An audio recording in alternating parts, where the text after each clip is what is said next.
Hello everyone, welcome back to my channel. It's Blake Damon here with another Sims 4 speed build. Today we'll be building at Henford-on-Bagley in the neighborhood of Old New Henford on a lot called 2 Old Mill Lane. As you can see, I am trying out stop motion for the very first time. This is literally my first attempt. So it's not perfect, but I didn't mind posting it. Despite its many imperfections, I'm just hoping that you don't notice too many of them.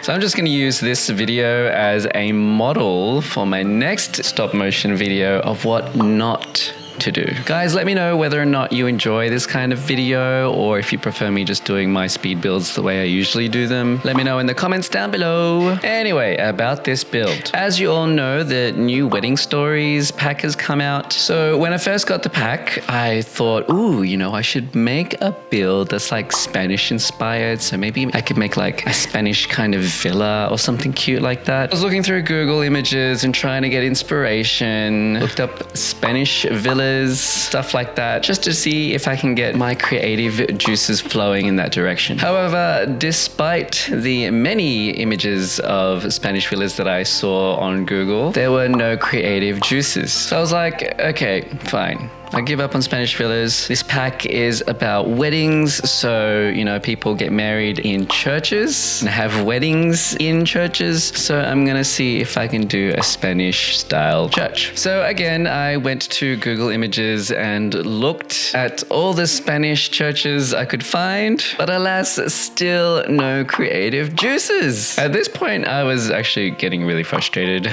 I was switching my Google searches around from Spanish churches to small country Spanish churches to just like country churches. And that was when inspiration struck. I remember ages ago, I'd actually made this build called The Church, which looked like a church that had been converted into a home. I'll show you that build at the end of this video. So anyway, I was thinking, oh my God, what if I do something similar? So with that thought in mind, I went back to Google Images, typed in church, and found a church that I liked the look of. I think it was easier to find just a generic church that I liked the look of, as opposed to looking for a church that had like a specific vibe, like a Spanish church or something like that. Anyway, I found a church that I liked the shape of, but as you'll see later on, the church I built in The Sims has a very different vibe to my inspiration image. My inspiration image church is really modern looking, but I didn't really want that. I wanted country-ish. So I combined the Cottage living pack with the new Wedding Stories pack to create this handsome looking country church. And through all that yabbering, the church is basically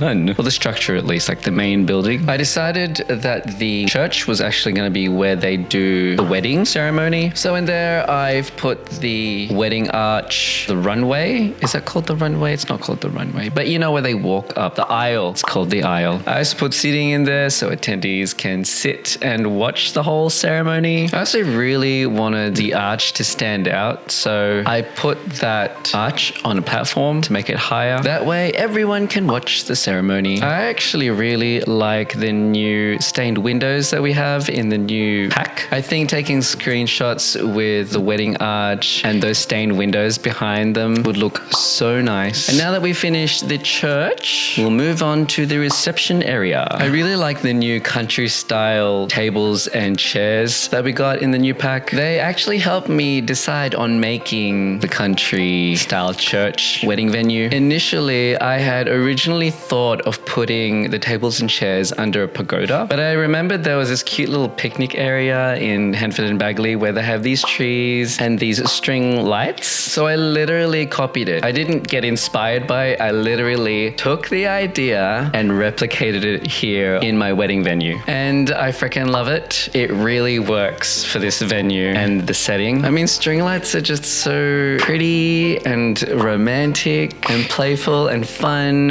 I think it's my most favorite thing of this entire build, the reception area. It's just so cute. lot. Anyway, moving along. Since this lot was massive and I just have a church in it and this tiny little reception area, I didn't really know what else to put in it to kind of fill up the space. I mean, if this was one of my usual tiny builds, I would have built a greenhouse like I usually do. But I didn't think I could get away with it this time, so I had to think up of something new. And it's been a little while since I've put a pond in a lot, so I decided to put one here. I thought it'd be a really nice little area for the newlyweds to have photos taken, or even as a place to get engaged. So to make sure that it felt romantic, I put as many flowers as I possibly could on the pond, around the pond, just everywhere. And just in case that wasn't enough, I put a ton of swans on the lake and some fireflies for the nighttime. I personally think I did a pretty good job. What do you guys think? Let me know in the comments down below. You know, weirdly enough, I actually enjoyed doing landscape for this build. As you all know, I hate doing landscaping. And if you didn't know that, welcome to my channel. Please like and subscribe. But I think with the landscaping, I went a little bit overboard, but I think it's worth it. I don't know, I'm really feeling the romantic vibes coming from all the flowers and plants and greenery. And that finishes off the build. And now we do some flybys. All in all, I am pretty proud of this build. I really like how it turned out. You know, when you have an idea in your head and you think, oh, I'm gonna try and make this. But then sometimes how you want it to look